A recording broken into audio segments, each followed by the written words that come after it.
Alhamdulillah saya kuliah dan ingin menjadi guru. Minta doanya agar saya bisa menjadi anak soleh dan berguna bagi bangsa dan agama. Anda bagaimana bisa menjadi anak soleh kalau kerja di tempat yang tidak halal? Cita-cita Anda ini apa? Cita-citanya ngumpulin uang. Terus dari uang itu Anda gunakan untuk sesuatu.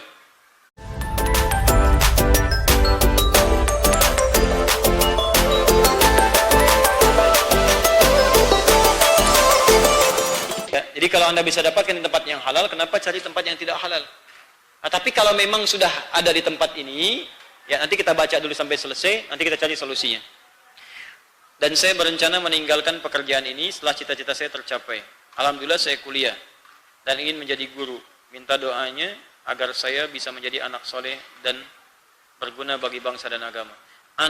Bagaimana bisa menjadi anak soleh kalau kerja di tempat yang tidak halal? Cita-cita Anda ini apa? Cita-citanya ngumpulin uang. Terus dari uang itu Anda gunakan untuk sesuatu. Ya. Tidak halal ini apa? Wujudnya apa? Tidak halal ini ada dua bentuknya. Ada sifat pekerjaannya betul-betul nggak halal. Sama sekali nggak halal. Ya, tempat misalnya penipuan itu nggak halal. Tempat maksiat nggak halal. Itu nggak halal sama sekali. Pekerjaannya sudah nggak halal. Pelakunya bahkan di situ. Jualan minuman yang haram itu sudah pelakunya. Ini sama sekali haram. Dan harta yang didapatkan dari situ haram. Ingat, saya tegas dalam hal ini. Harta yang didapatkan dari perbuatan maksiat haram. Harta dari menipu haram. Harta korupsi haram. Harta pencuri haram. Harta pezina haram. Kerja misalnya di fasilitas zina itu haram. Bahkan pelakunya sangat haram. Hati-hati. Ya, kerja di penjual minuman. Ya, untuk yang diberikan bahkan kepada orang-orang yang tidak minum. Artinya orang-orang beriman dan sebagainya. Dia jualan yang haram, dia pelakunya, dia tahu itu haram hukumnya. Dan ketika dia kerjakan itu, mohon maaf, itu harta yang didapatkan haram. Dan hati-hati, kalau harta haram masuk ke perut, itu dua konsekuensinya. Satu, doanya itu nggak akan masuk mendapatkan ijabah dari Allah Subhanahu Wa Taala. Bahasa hadisnya jelas. Bahasa hadisnya, "Thumma dzakara rajula yutilus safara, ash'atha aghbara." Nabi mengisahkan seorang lelaki menempuh perjalanan panjang untuk berdoa. Yamuddu yadayhi ila sama, mengangkat tangannya ke langit. Fayaqulu ya Rabb, dia berkata ya Rabb al-asmaul husna. 3 syarat terpenuhi. Perjalanan jauh, yang kedua memulai dengan asmaul husna, kemudian mengangkat tangannya ke langit. 3-tiganya ini syarat doa cepat dikabulkan. Seharusnya doanya 3 kali cepat dikabulkan oleh Allah. Tapi kata Nabi, anna yustajabu lidzalik. Ini mustahil doanya dijawab oleh Allah. Kenapa? Fa mat'amu haram, karena makanannya haram. Mashrabu haram, minumannya haram. Maaf, balbasu haram, pakaiannya haram, wa ghudhiya bi haramin, dan perangkat hidupnya haram. Persis begini. Ini ada tempat, misalnya tempat air lah, gelas. Gelasnya terbuka, maka semua bisa masuk. Tapi kalau gelasnya tutup, maka apapun yang dimasukkan dari atas akan terpental kembali. Orang yang bermaksiat itu seperti menutup bejana hatinya. Ketika Allah akan mengabulkan doanya, bukan tidak dikabulkan, tapi tidak tembus ke dalam jiwanya karena terpental kembali dengan maksiatnya. Tapi kalau yang dimaksud pekerjaan yang tidak halal ini, maksudnya benda yang dia kerjakan, yang dia terlibat di dalamnya itu tidak halal. Misalkan babi, ada minuman keras, tapi syaratnya itu dijual di lingkungan orang-orang yang bukan muslim.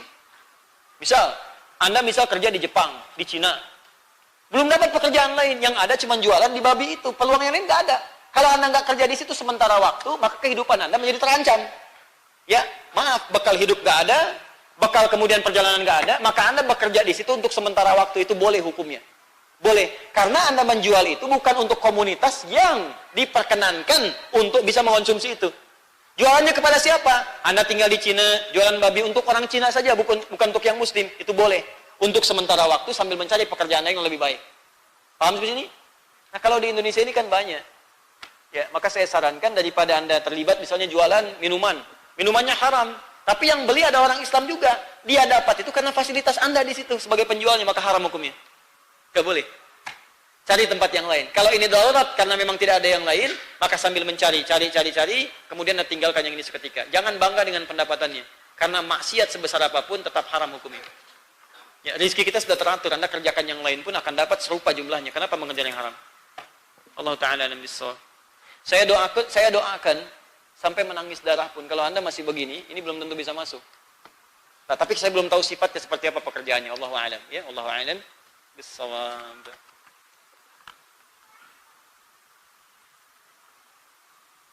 Mohon doa untuk bapak, adik dan kakak saya yang belum beriman untuk dapat bersyahadat dan beriman kepada Allah. Insyaallah. Allahumma taqabbal minhu wa minha innaka antas samiul alim tub alaina innaka tawwabur rahim. Allahumma hdi ya Allah min ailati ya ailatiha ya rabbal alamin wahdi ila al-islam wahdi ila al-islam qabla wafatihim. Allahumma nawwirhum ya Allah bil hidayah kama nawwarta ila ba'd min akhiratiha ya arhamar rahimin wa ailatihi. Allahumma hdihim wajma'hum fil akhirah kama ja'alta fid dunya ya arhamar rahimin. Semoga Allah berikan hidayah kepada pemerintahan Anda ini dan jangan putus asa. Jangan putus asa dalam berdoa. Saya satu kali bulan lalu saya mengajar di komunitas, ada satu komunitas public figure. Tiba-tiba ketika akan masuk saya diinfokan ada seorang yang masuk Islam, Ustaz. Saya seorang artis masuk Islam tapi nggak ingin di hadapan orang banyak, hanya terbatas saja. Saya bilang nggak apa-apa. Kemudian tiba-tiba begitu saya akan mengisi, ada salah seorang Ustaz datang mengatakan, Ustaz, kakak saya akan bersyahadat. Tolong kemudian dibimbing. Saya bilang insya Allah. Jadi begitu saya umumkan ada yang akan bersyahadat di sini, panitia kaget, Ustaz, itu mohon dirahasiakan, bukan di sini. Oh bukan itu, saya bilang. Maka saya panggillah orang yang tadi saya panggil, kakak dari Ustaz tadi, Masya Allah, kemudian bersyahadat, orang semua kaget. Itu kakaknya Ustaz Felix Show, ya, namanya Freddy Show, masuk Islam. Ya, padahal Masya Allah gitu kan, hidup bersama di keluarga, ya, kemudian juga di situ melihat. Tapi apa yang dibuktikan oleh beliau? Pertama, dibuktikan dengan akhlak kebaikan, perubahan yang baik, perhatian kepada keluarga, walaupun dimusuhi tetap kemudian bersikap yang baik. Ternyata itu berdampak pada nilai-nilai kemuliaan. Maka saya sarankan kepada yang bertanya ini, praktekanlah yang serupa. Itu teorinya di Quran surah ke-16 ayat 125. Tapi saya sebut prakteknya tadi supaya menginspirasi dulu. Ya, jadi jangan sampai walaupun nanti tadi ada adik kakak misalnya masih kasar, belum menerima Islam, maka balas dengan perlakuan lembut. Ya kata Allah, ud'u ila sabili rabbika bil hikmah. Ajaklah orang ke jalan Tuhanmu, kenalkan Islam dengan hikmah. Apa hikmah yang pertama ini? Hikmah itu bisa kata-kata bijak, bisa tindakan yang baik, bisa keburukan dilawan dengan kebaikan. Jadi kalau dia mencela, balas dengan hal-hal yang baik. Kalau ada hadiah, kirimkan. Kalau ada makanan, bagi. Berbuat jujur, berbuat baik. Sehingga dengan akhlak itu lebih cepat memberikan jalan hidayah kepada yang bersangkutan dibandingkan dengan kalimat-kalimat ajakan-ajakan biasa. Wallahu ta'ala a'lam bis-shawab. Saya ibu berumur 44 tahun, alhamdulillah.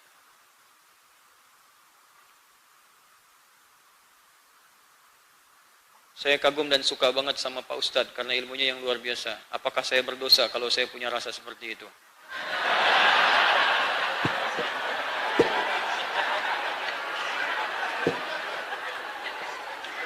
Ya, sepanjang ibu senang dengan ilmunya nggak apa-apa. Tapi kalau mulai mencintai saya itu bermasalah. Ya, cinta pada ulama, cinta pada orang-orang soleh itu boleh. Yang dimaksud bukan cinta pada fisiknya, bukan, tapi cinta pada keilmuan, cinta kepada amal-amal solehnya untuk diikuti. Bukan untuk dikultuskan, itu yang salah, awas, hati-hati. Bukan untuk dikultuskan, tapi untuk diikuti. Ya, makanya banyak dulu para ulama pun sering memandang ulama-ulama lain. Datang, minta istifadah. Ini banyak ulama-ulama datang ini. Saya sedang mengatur waktu untuk bertemu, untuk minta nasihat. Saya senang ini. Ya, ada habaib-habaib, ada kiai-kiai, ada tokoh-tokoh. Saya ini punya libur dalam sepekan beberapa hari, tapi saya nggak sebutkan. Ya, libur itu bukan libur sebetulnya untuk belajar lagi, untuk mengingat wajah-wajah yang kita pernah ta'lim, kelihatan, berdoa lagi, untuk mengevaluasi pelajaran yang kita pernah sampaikan. Kalau ada yang salah, koreksi lagi. Ya, ada yang benar, sempurnakan kembali, bertanya-tanya lagi, belajar kembali. Ada waktunya. Nah, ada kebiasaan para ulama dulu, itu kalau hatinya sedang futur, ada yang gelisah, itu datang hanya untuk melihat aja. Lihat wajah ulama yang lainnya. Ada yang datang untuk melihat Nabi saja, ya. Ada yang kemudian untuk belajar dari akhlaknya dan sebagainya. Jadi kalau yang dimaksud menyukai, mencintai ini, menyukai misalnya ada hal-hal yang baik lah sifatnya, yang kira-kira bisa diikuti, silahkan. Tapi jangan sampai ke pengkultusan sifatnya. Ya, jangan dikultuskan karena manusia itu pasti ada salahnya. Ketika terlampau berlebihan, maka Anda tidak akan bisa melihat kesalahannya yang harus ditinggalkan. Ya, jelas ya? Ya, semoga Allah muliakan ibu dan keluarga ibu serta suami ibu dan anak-anak ibu insyaallah. Alhamdulillah. Ini masih ada yang biasa. Kalau yang di Bekasi minta jadi imam. Tapi istri saya itu baik ya. Saya nggak ada masalah istri saya itu. Silahkan aja. Cuman sayanya yang belum mampu. Istri saya baik orangnya. Istri saya baik, Masya Allah. Alhamdulillah. Cuman sayanya yang belum mampu. Ada harapan nih? Tidak. Untuk saat ini tidak. Ustadz mohon referensi pesantren putri yang sesuai Al-Quran dan hadis. Seperti saya berniat sekali pesantren. Tujuannya apa? Belajar Quran saja, hadis saja, atau fikih atau bahasa Arab sekarang banyak. Ya, yang pesantren-pesantren perempuan banyak. Kalau belum dapat pun bisa misalnya ke sekolah yang umum-umum, tapi ada plus agamanya, nanti di backup lagi dengan pendidikan yang lain. Sekarang banyak loh Bu Pak. Sekarang bahkan yang dari Eropa itu menitipkan kalau liburan ya sandwich program ke Bekasi. Kami ada kelas hafalan Quran. Sekarang 30 hari menghafal Quran. Nanti bulan ini Oktober akan dibuka gelombang kedua. 30 hari hafal Quran. Kemarin ada yang 24 hari, 25 hari. Ibu tahu di antara peserta perempuan itu ada yang dari Malaysia, ada yang kuliah di Jerman. Kuliahnya di Jerman. Tapi saat liburan menghafal Quran di sini. Sebentar lagi mau selesai insyaallah. Ada yang masih 9 tahun, sekolahnya di Malaysia. Saat liburan di sekolahnya nggak diajarkan hafalan Quran. Ya, tapi dia mau ngambil itu. Jadi kuliah dapat umum, pulang kemudian ke Indonesia liburan, belajar menghafal. Dia hafal kemarin pulang, sudah selesai hafal. Jadi pulang liburan itu begitu masuk kelas statusnya hafid Quran 30 juz. Hafidhul Quran 30 juz. Statusnya sudah jadi ahli Quran. Insyaallah. Terus kita kasih lembaran untuk evaluasi. Jadi yang kemarin banyak khusus yang di perempuan itu banyak pelajar. Ada yang sekolah di kampus-kampus umum, ada yang sekolah di yang biasa, sampai yang di Jerman, yang di Malaysia tadi saya sebutkan, itu belajar.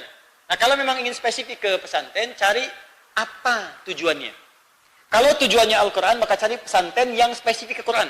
Sekarang banyak. Misalnya ada Aisyah Ummul Mukminin yang ke arah yang Gunung Salak gitu yang ke sana. Ada, ya. Ada macam-macam. Ada yang teknologi, ada yang kemudian khusus hadisnya ada. Ya, jadi silahkan cari yang sesuai kira-kira, survei dulu. Jangan 1 atau 2 pilihan. Cek anak itu dibawa. Sehingga anak itu melihat lingkungannya, lihat kemudian karakternya, gurunya, kebersihannya, kenyamanannya, sehingga merasakan kenikmatan di situ. Ya, silahkan dari Sabang sampai Merauke itu banyak terbentang. Ya, banyak silahkan carilah yang paling bagus. Ya. Masih ada waktu? 3 menit lah ya, 3 menit ya, ini bonus. Assalamualaikum Ustaz, qadarullah saya harus kuliah ke luar negeri. Mohon doa dan tips agar tetap istiqomah. Baik, insyaallah semoga Allah berikan istiqomah dan Anda konsisten di situ ya. Konsisten. Kalau memang ingin istiqomah, maka Anda harus buktikan istiqomah. Ya. Maksudnya apa? Ini saya belum tahu ini apakah ke Eropa, ke barat atau ke Timur Tengah, ya. Teman-teman, kita doakan dan semoga bisa komitmen dengan baik. Sudah masuk waktu asar sekarang. Jadi saya cukupkan ta'lim kita supaya ada persiapan untuk menunaikan salat. Mohon izin saya sudah di jamaah tadi dan saya akan kembali, dan teman-teman yang di sini teruskan menunaikan salat di sini karena sudah tiba waktunya untuk menunaikan ibadah salat asar berjamaah.